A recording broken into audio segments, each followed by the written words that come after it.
thanks, Estelle. The formulation of the question, why it's 1989, not 1980, I guess it goes back to 1989 itself.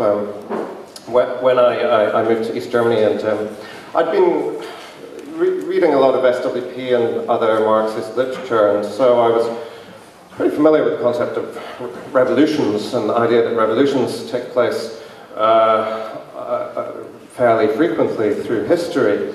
But of course, as the movement in East Germany developed into a revolution, I guess it was certainly a political revolution in the terms we've been using so far today.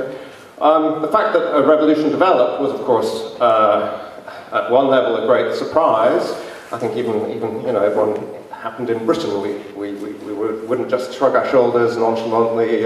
We've been expecting this sort of thing, haven't we? There's always an element of surprise in revolutions, even for revolutionaries.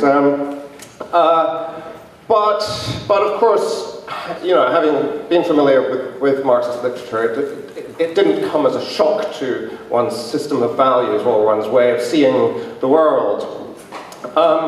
After all, in Eastern Europe, the SWP, the IS literature had been telling me, every decade or so had seen some enormous social explosion somewhere in the Soviet bloc. If you think of 1953 in East Germany, or 1968 in Czechoslovakia, 76 in Poland, 1980 to 81 in Poland, and so on. And what was interesting about many of these explosions and revolutionary upheavals was that they saw a coming together of demands for economic and political democracy.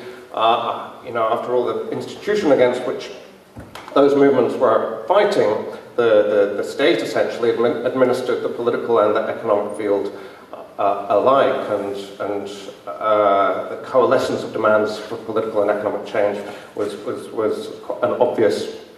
very obvious.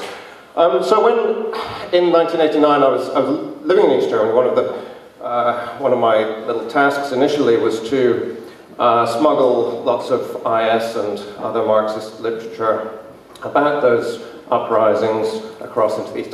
Please don't ask me how I smuggled that stuff. Anyway, one of the uprisings that most fascinated me was the one that had taken place some decades earlier in East Germany itself, in 1953.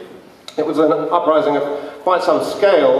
500,000 people participated in strike action, nearly as many again in demonstrations, and beyond the actual strikes that took place, there was huge tumult in workplaces across the land. There were enormous numbers of workplace meetings taking place, some of which had to be dispersed eventually by the imposition of martial law, and then the strike itself was defeated by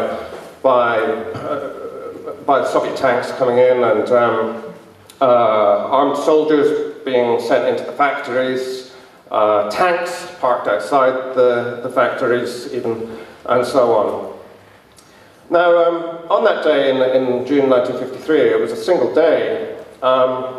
Most of the activity that I've just mentioned took place essentially between the hours of workers clocking on in the morning and the imposition of martial law, which took place across the country in the afternoon. The fact that it took place, accelerated so rapidly, is quite remarkable, I think. What happened essentially is that a strike over work conditions in Berlin took place, and that was the trigger. News spread around the country, and so in the morning already, where workers were meeting one another on the trams and the buses on the way to work, conversation would take place about whether to show solidarity with Berlin, whether to take strike action. Before work or during a morning break, mass meetings would be called. Ad hoc strike committees would be elected. One of their first tasks, in many cases, would be to take over the workplace.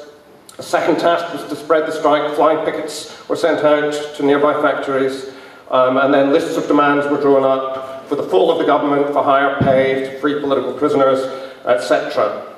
In some towns, inter-factory strike committees took over the town and began to organize militias to impose the essentially the law of the Interfactory Strike Committee across the town and beyond into nearby villages.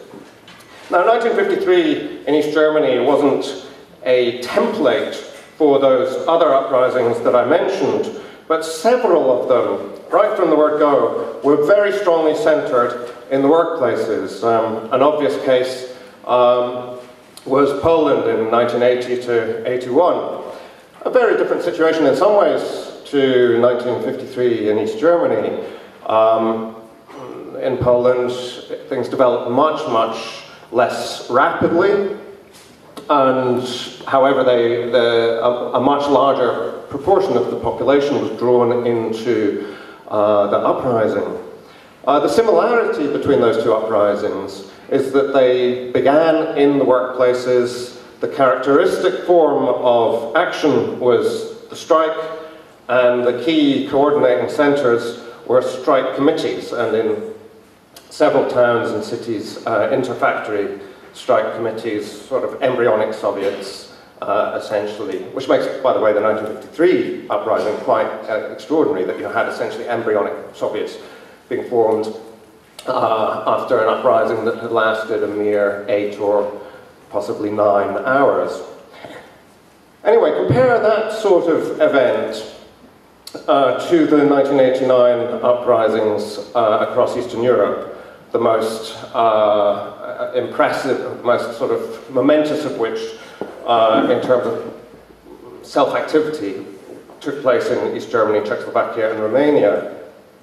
I don't want to do down those revolutions too much. I have a bit of sort of movement patriotism, I suppose, about them. However, what we can say is that they're often seen as simply uprisings of the intellectuals, for example. But in fact, the bulk of movement participants were workers. And critical moments in them, in some cases very decisive moments, was the entry of workers into the movement. In East Germany, it was when the crowds at demonstrations began to really draw in the working class, and specifically when workers began to take strike action in the south of the country in early October. That's what really broke the regime, and there's plenty of evidence, documentary evidence, showing that actually the strikes in the south were quite critical in East Germany. There was also a very real potential for an intensification of workplace-based political action. The revolution did enter the workplaces. There were works councils formed. There were processes of saneamento, the taktir that Anne was talking about earlier. And there were very clear links developing between the workplaces and the street demonstrations. For example, workers would meet at work, find time to design and paint the placards that they were going to take to the demonstration that week, and then they would go together to the public square after work. But that's, in a sense, the point. It was after work. The focus of activity was the street demonstration, not the workplace. Workplaces were brought into the revolution, but they weren't at the center as they had been in Poland in 1980 or East Germany in 1953.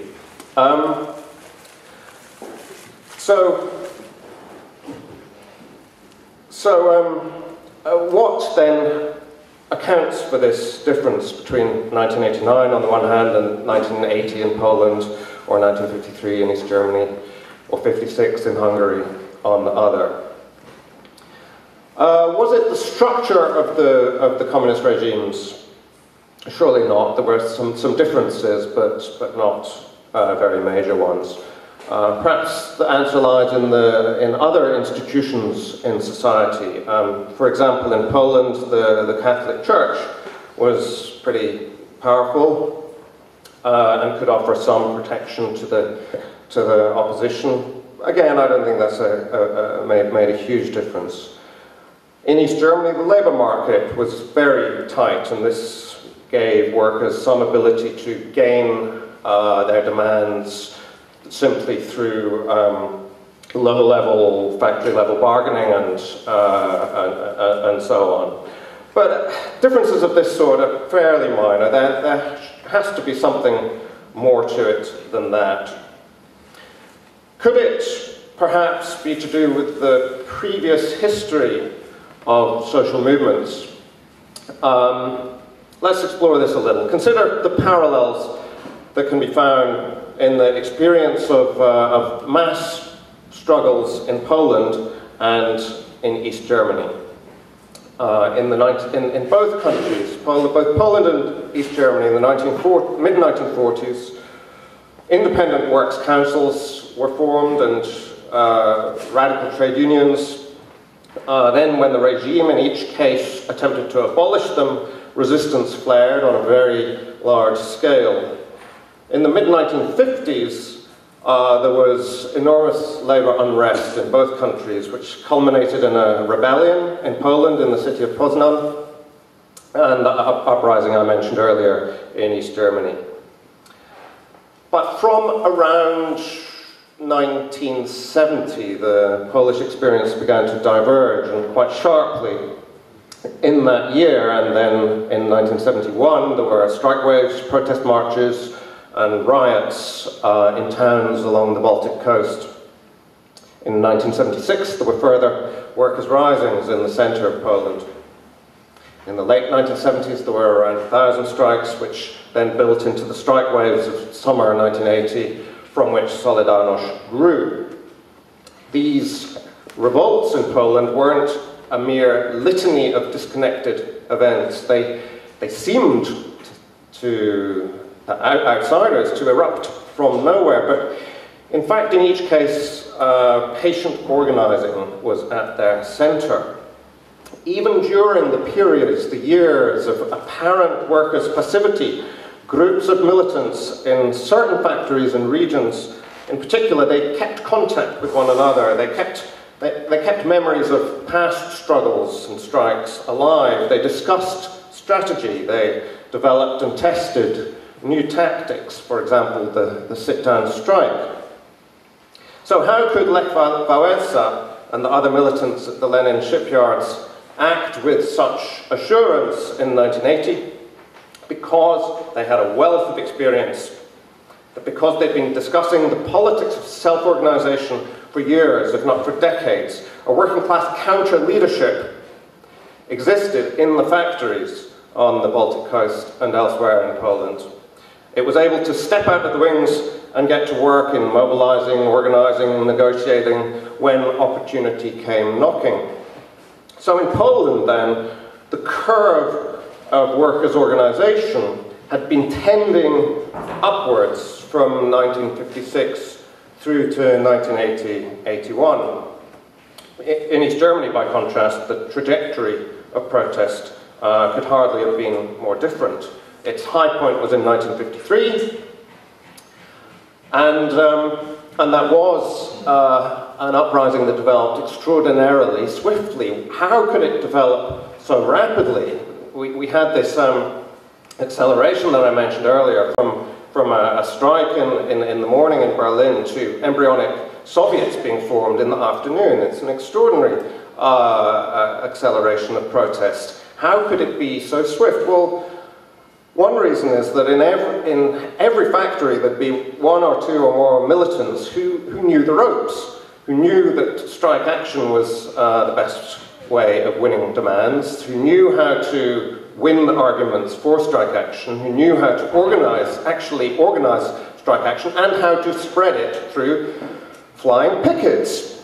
How did they know all that? Well, some of them had learned it, along with their mother's milk. They'd been raised in socialist or communist families. Some of them had taken part in struggles in the Weimar period, or many more of them in the mid-1940s that I mentioned earlier. After 1953, though, protest in East Germany was contained. Wars of attrition took place in workplaces, and there was a very prevalent basic class consciousness, a sense of them and us, but very few strikes. So what we saw was a fading of memories of pre-1933 and mid-1940s labour traditions. Networks of militants faded away, they fragmented, the connections dimmed, there was less and less apparent purpose to keep those memories of struggles and strategy, to keep those memories alive. Some militants were bought off and became functionaries, others retreated to the private sphere. So whereas the shipyard workers in Gdansk in 1980 could remember the lessons of 76, of 70, 71, even of 1956, either they remembered them directly, having participated in those previous struggles, or in the form of practical knowledge that was kept alive by networks of militants.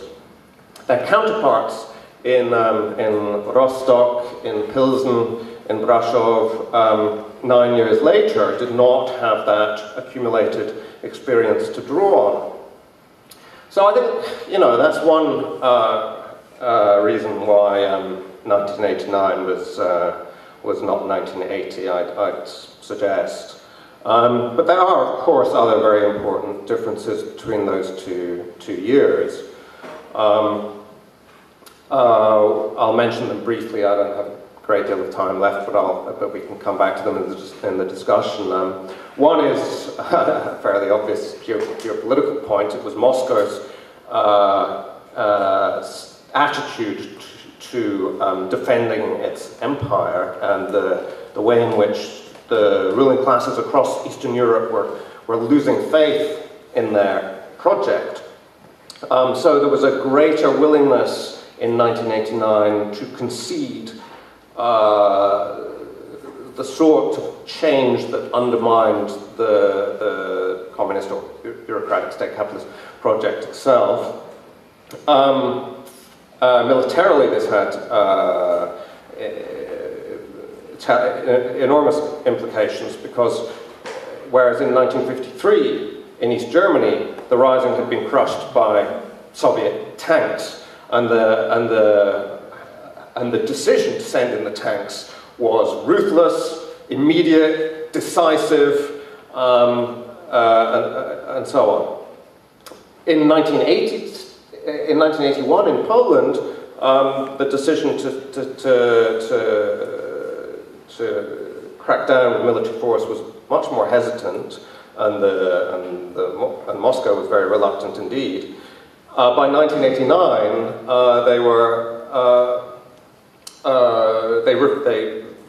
Moscow refused to send in the tanks. So this constellation of Moscow's declining empire and the East European ruling classes losing faith in the communist project and beginning to look for some way of reforming it, that was an important difference. In the backdrop, we have the ascendancy of neoliberal ideology and economic policy in the 1980s. That's another background factor to bear in mind. In addition, there was the spread in the 70s and 80s of liberal democratic forms of rule in Southern Europe. For example, Spain in 1974 to 75 was a classic case, and when the Hungarian regime was pondering how it was going to implement reforms in 1989, they sent delegations to Spain to essentially ask, you know, how did you do it? So regimes learn from processes such as that, and there was a learning process going on as to how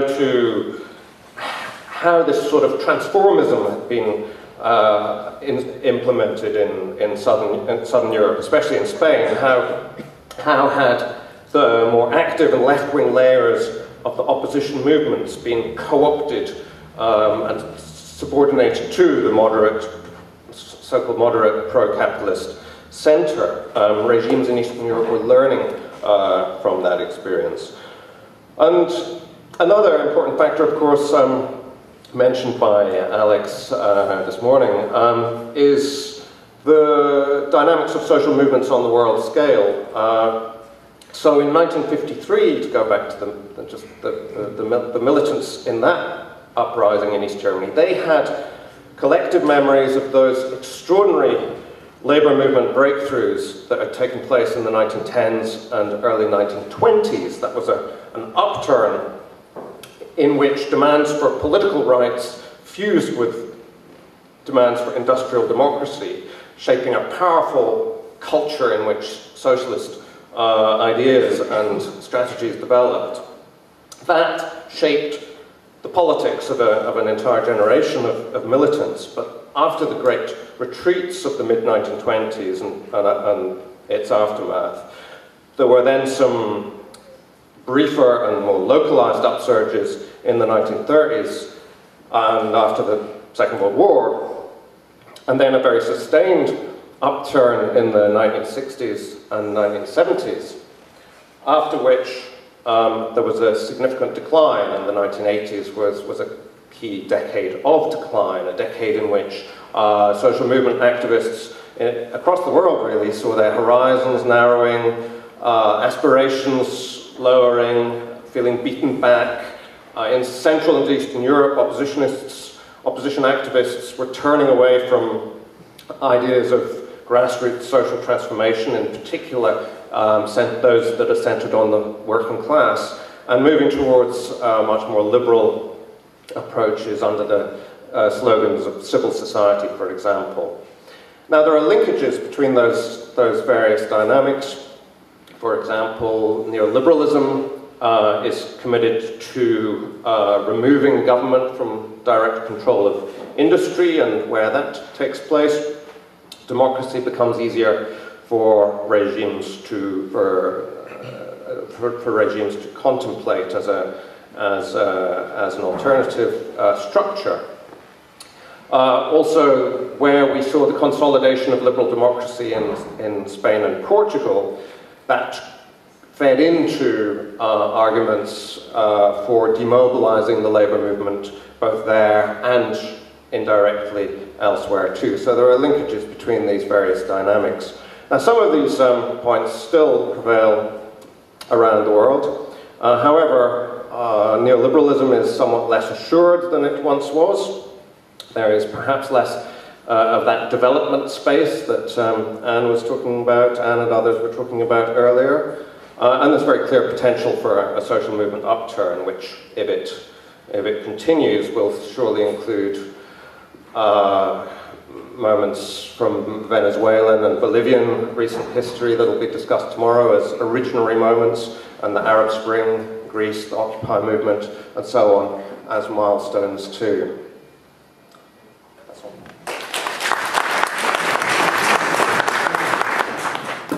Okay, thanks. We talked this morning, Alex mentioned talking about a renewal of the revolutionary tradition represented by the Arab Spring, and really thank God for that, because at the turn of the 21st century you could be forgiven for thinking that the revolutions that we were presented with, the colour revolutions, the so-called wave of democratisation that was spreading across parts of Eastern Europe, states from the former USSR, were really all that we had to go on, and these were, by any standards really, revolutions that empty the word of its meaning, to be completely honest. The revolutions in Georgia, the Ukraine and Kyrgyzstan were hailed at the time, and it was a while ago, but cast your minds back, arguments which are still coming up again in any case now, were hailed as a victory for soft power, for colour revolutions characterised by non-violence, pro-Western orientation, regime change, where really no seizure of state power or overturn of state power needed to take place. All that needed to happen was a sort of opening up to the values of American society and democracy. The triumph of capitalism, the end of history, seemed to be being played out in a concrete form in these states, as people seem to say, yes, American capitalism is what we want now that the Soviet Union has collapsed.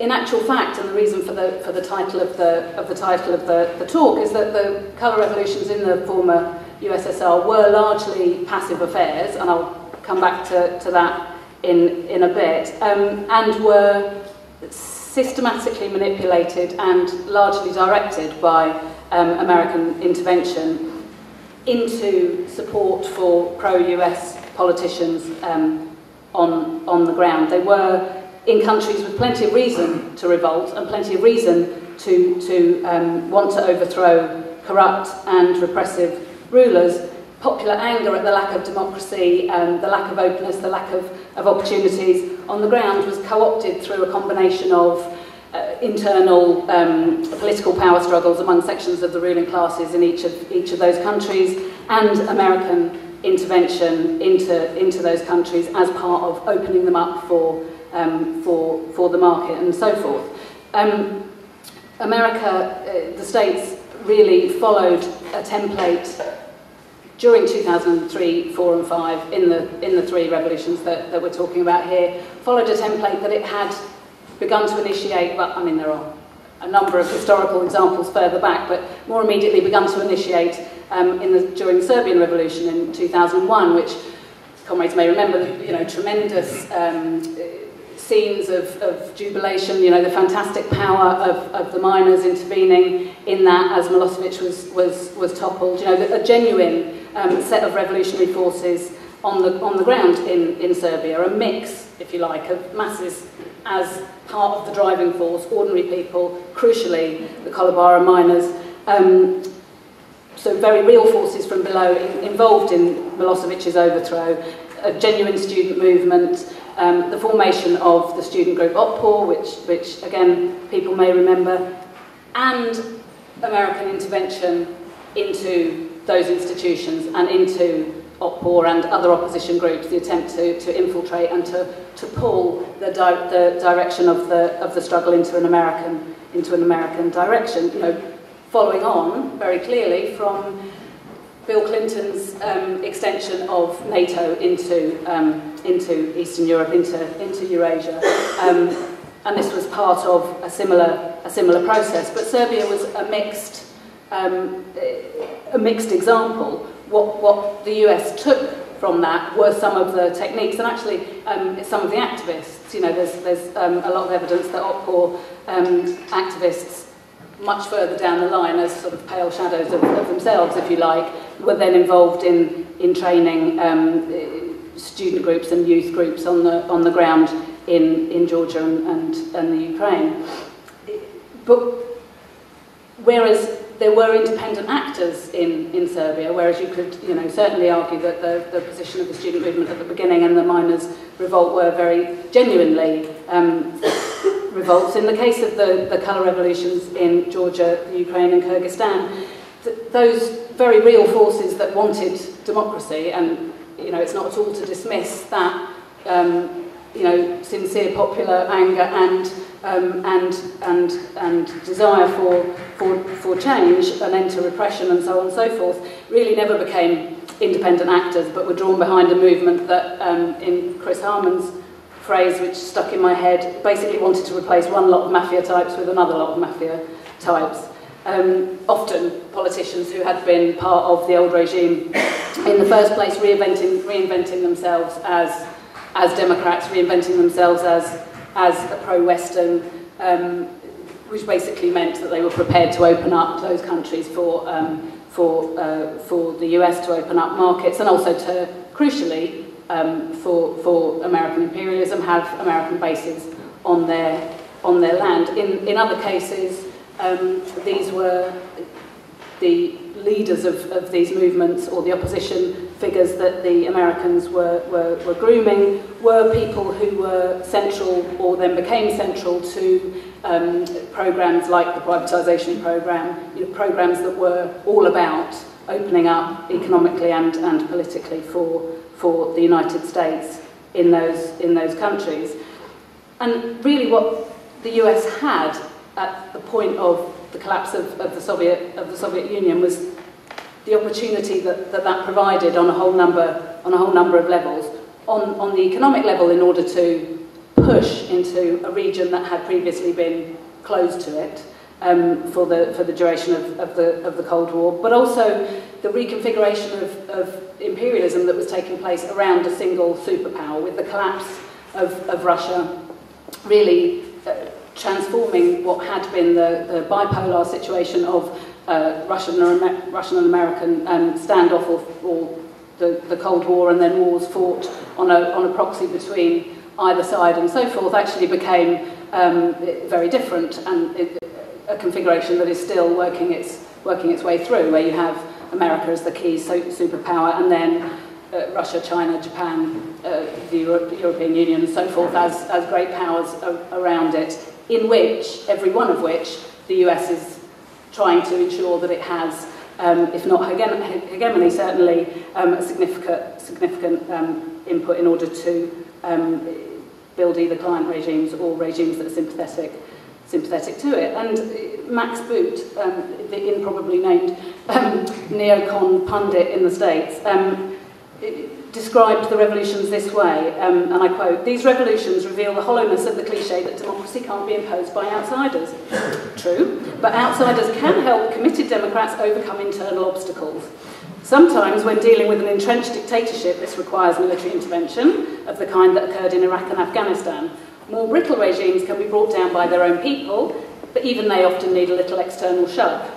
Now, what that little external shove actually amounted to, what it meant concretely in these three countries, was a combination of several things. Crucially, massive funds, massive injections of funds into, first of all, support for the opposition movements under, at the same time as, for example, in Georgia with Edward Shevardnadze, who was by no means a politician who was opposed to the United States, but nonetheless wasn't, quite to George Bush's liking after a while. The Americans made sure that groups, various NGOs and so forth were funded, that opposition within the country was being funded and so forth. Also, huge IMF loans, which then, of course, come with the strings of structural adjustment and so forth, which the ordinary people in those countries are still struggling with the reality of it. So NGOs like the National Endowment for Democracy, which was set up by Ronald Reagan to, and this is not an exact quote, but it's pretty much what he said, to do what the CIA used to do. In other words, get rid of or overthrow regimes that are unfriendly to the United States, but do it in a sort of softer way so that nobody really notices that this is what's happening. We can dress it all up in terms of democracy and so forth.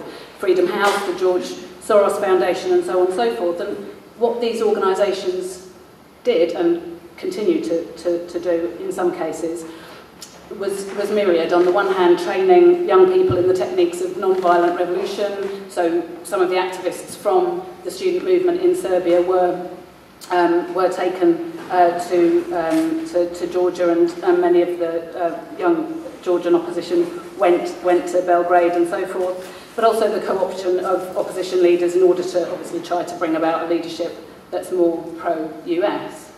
So, just briefly to whiz through, inevitably, given time constraints, the three situations, and then to come on to the reasons why I think that this process remains important. Briefly, then, in 2003, Georgia's Rose Revolution, so-called, Shevardnadze, as I mentioned, previously, in favour with the US, falling slightly out with the Bush government, who then cultivated opposition politicians, including Mikhail Saakashvili, which I always get wrong, and backed, as the Wall Street Journal put it at the time, by, and again I quote, a raft of non-governmental organisations that have sprung up since the fall of the Soviet Union. Many of the NGOs have been supported by American and other Western foundations, spawning a class of young English-speaking intellectuals hungry for pro-Western reforms. Quite clear, the Wall Street Journal, quite clear, the American ruling class, that this was what was taking place, and this was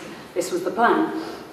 Those NGOs included, as I say, the National Endowment for Democracy and so forth, and really also funded institutions within those countries. So, for example, in Georgia, the Liberty Institute, of which Mikhail Saakashvili was an activist, was involved in creating a student organisation cast in the mould of OPPOR, but really, a sort of, carbon cutout, robbed of all its spontaneity and all its organic nature, but simply to attempt to replicate the situation that had proved so effective against Milosevic in Serbia.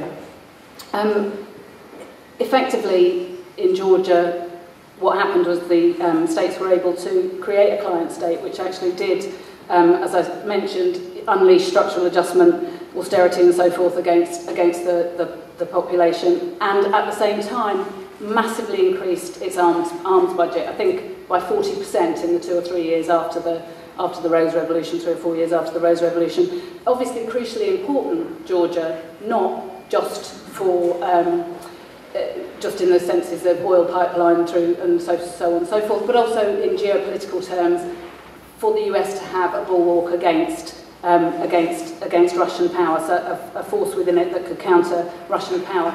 A novelty for the states, but an opportunity that the collapse of the Soviet Union had given it. In the Ukraine the following year, the Orange Revolution, people probably remember the protests in Independence Square, the Democrats camped out there. Viktor Yushchenko, who's backed by the US, against Yanukovych, who was a more pro-Russian politician associated with the previous regime. Again, through NGOs, the US channeled 65 million to Yushchenko in order to, in the years before the election took place, in the years before the revolt even happened, in order to fund his campaign when it did. You know, a strategy of ensuring that these people were already in place when popular revolt came, which is not the same thing as instigating popular revolt. It's not a complete creation, it's not a total manufacture, but it's ensuring that when these things take place, they go in the direction that they would like. They trained election monitors because equally, at the same time, the Russians were also intervening in the elections and attempting to pull them in their direction and so on and so forth.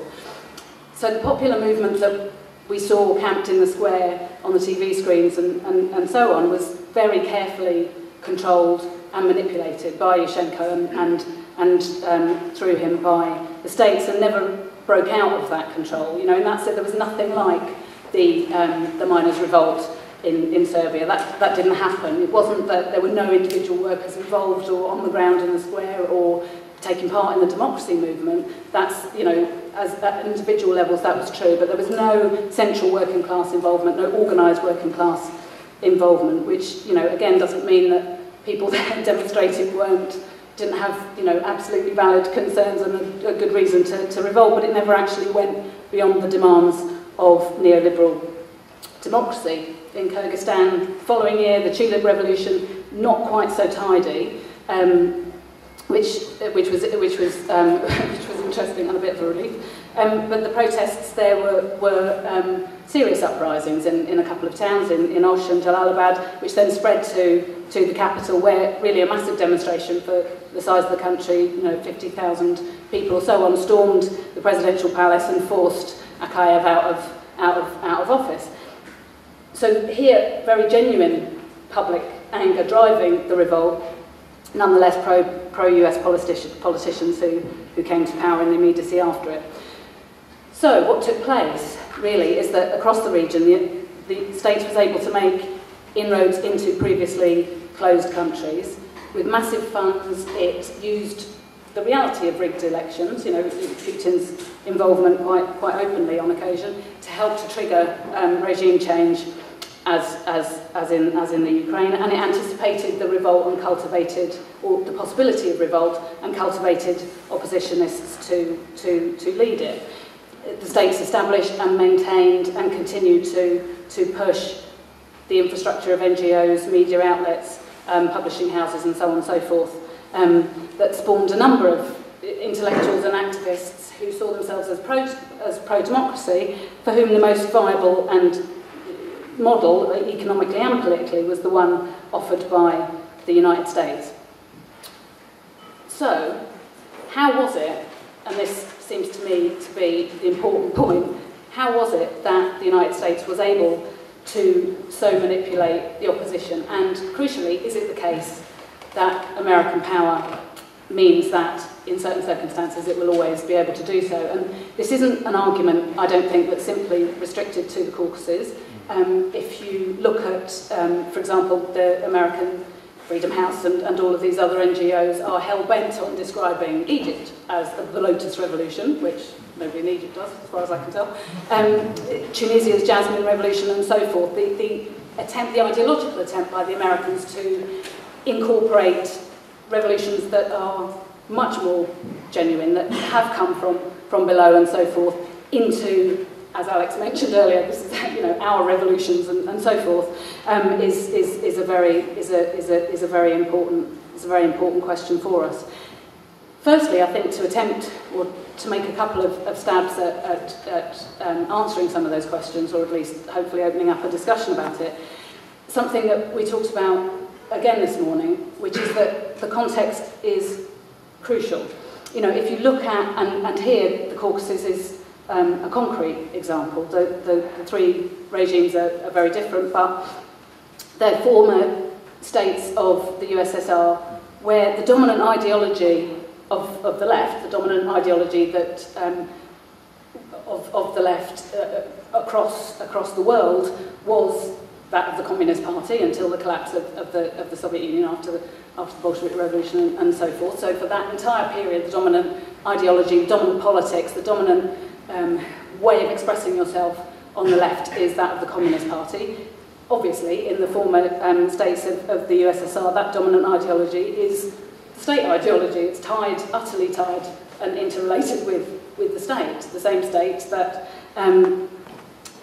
is repressive, the same state that in all of these cases has a history of Russification, the attempt to absorb and suppress national minorities,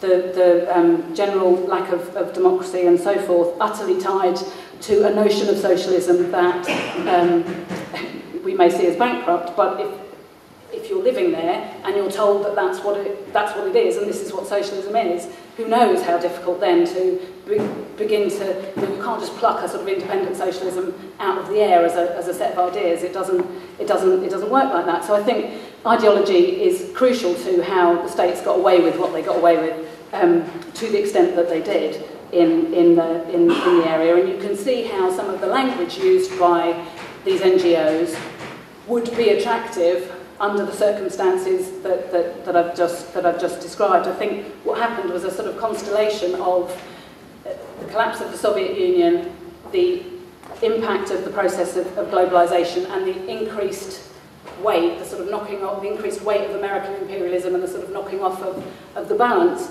had ideologically crucial impact and quite complicated impact. On the one hand, you had the collapse of the Stalinist monolith, the collapse of the notion of socialism in one country, that identification of state capitalism with genuine socialism was obliterated, and a good thing too. Something that was a stone around the neck of the left the world over had disappeared. But it also meant, obviously, that the US emerged as the sole superpower, and that the language that the United States used, the ideology that it promoted of Western democracy, and of Western democracy crucially being of a piece with neoliberal policies, with the extension of capitalist economic policies and the free market and so forth, was at the very least a disorienting one. Secondly, I think, and therefore to reconfigure the left in the language that we were using this morning in states like this strikes me as a particularly difficult question. In a sense, the primacy of politics can be seen in the negative. There was no independent force that could pose a way of shifting the impulse for democracy away from the obvious pole of the US and Western democracy as it was described at the time.